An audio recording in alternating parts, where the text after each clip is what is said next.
హృదయపూర్వక నమస్కారాలు. Good evening one and all. Sir, ఒకటి ఖచ్చితంగా ఒక నియంత ప్రభుత్వం కక్ష సాధిస్తే ఎలా ఉంటుందో చూడాలనుకుంటే అది ప్రశ్నారావణి ఎపిసోడ్ చూస్తే మనకు అర్థమవుతుంది.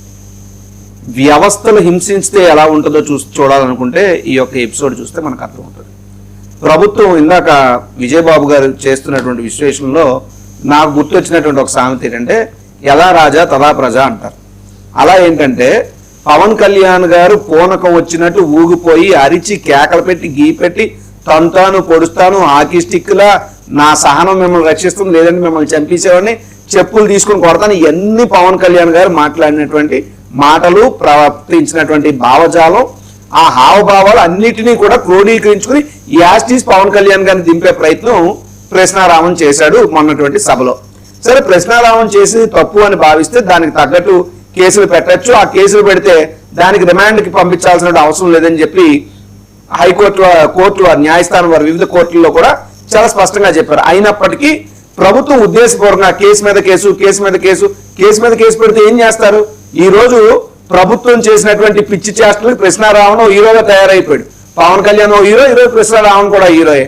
అయితే మేము వైఎస్ఆర్ కాంగ్రెస్ పార్టీలో ఒకటే చెప్తున్నాం, ఎవరైనా అది పవన్ కళ్యాణ్ అయినా ప్రశ్నారావణ్ అయినా మరొకరైనా ఎవరైనా సరే మత విద్వేషాలు రెచ్చగొట్టినట్టో కులాలను రెచ్చగొట్టినట్టో హింసకు ప్రేరేపించినట్టు ఎవరు మాట్లాడినా దాన్ని మేము అంగీకరించాం.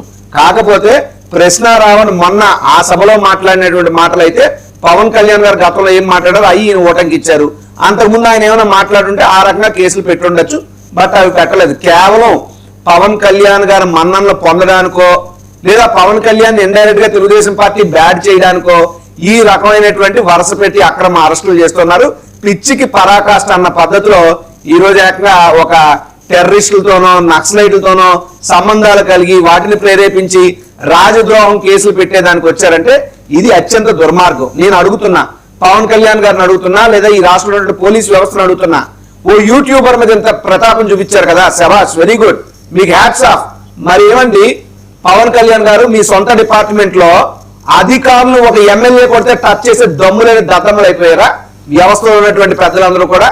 దానితో చింతమనేని ప్రభాకర్ గారు అనేటువంటి వ్యక్తి సాక్షాత్తు ఒక లాయర్ ఇంటి మీదకి వెళ్ళి దాడి చేశారు.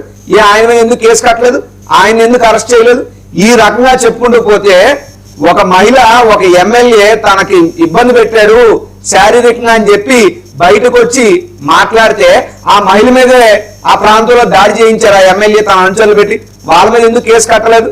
అంటే ఈ రకంగా చెప్పుకుంటే అసలు దాడులు చేసేది, అసలు హింసను ప్రేరేపించేది మీ వాళ్ళు, మీ పార్టీ నాయకులు. కానీ మీరు కేసులు పెట్టేదేమో యూట్యూబర్లు అనేటువంటి వ్యక్తుల మీద. ఏ యూట్యూబర్లకు ఒక న్యాయం, జనసేన ఎమ్మెల్యేలకు ఒక న్యాయం, లేదా పవన్ కళ్యాణ్ గారికి మరో న్యాయం ఉన్నదా ఈ రాష్ట్రంలో నేను అడుగుతున్నా. ఇక్కడ విజయబాబు గారు ఒక కీలకమైనటువంటి అంశం సార్ ఇది.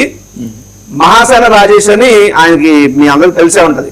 ఆయన నిన్న వీడియో రిలీజ్ చేశాడు. అందులో ఆయన ఏం చెప్తున్నాడంటే ప్రశ్నారావణ్ని చంపేస్తారట, ఎప్పుడు ఎలా చంపుతారంటే కూడా చెప్తున్నాడు ఆయన. కేసు పెట్టగానే అయిపోయిందా?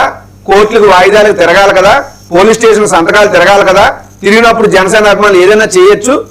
మీరు ప్రశ్నారావణ్ని చంపేస్తారు, ప్రశ్నారావణ్ జీవితాన్ని ప్రకాష్ రాజ్ నాశనం చేసిన ఆయన మాట్లాడుతుంటే నాకు అనిపించింది ఖచ్చితంగా రాబోయే రోజుల్లో ప్రశ్నారావణ్ని ఎన్కౌంటర్ చేసే ఆలోచనలో ప్రభుత్వం ఉందా అన్నటువంటి అనుమానం కలుగుతుంది. ఎందుకంటే ఒక డైవర్షన్, పొలిటికల్ డైవర్షన్ కావాలి ఈ ప్రభుత్వానికి.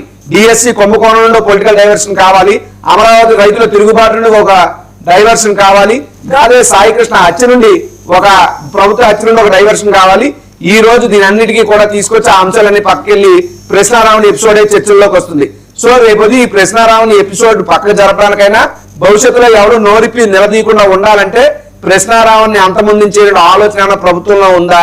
ఆ మాట చెప్పకనే చెప్తూ మహాసేన రాజేష్ తో మాట్లాడించారన్నటువంటి అనుమానం నాకు కలుగుతుంది. ఈ కేసులో లీగల్ ఆస్పెక్ట్ తీసుకుందాం. ముందు సింగళూరు వెంకటేష్ గారు, సార్ ఇది యూఏపీఏ యాక్ట్ గురించి మీరేమంటారు? ఈ కేసులో పెట్టండి. చాలా హాస్యాస్పదం అండి. యాక్చువల్గా యూఏపీఏ యాక్ట్ అనేది ఈ మధ్య కాలంలో ఆంధ్రప్రదేశ్ రాష్ట్రం ఏర్పడిన తర్వాత అసలు నాకు ఉన్న సమాచారం ప్రకారం అయితే ఎవరి మీద కూడా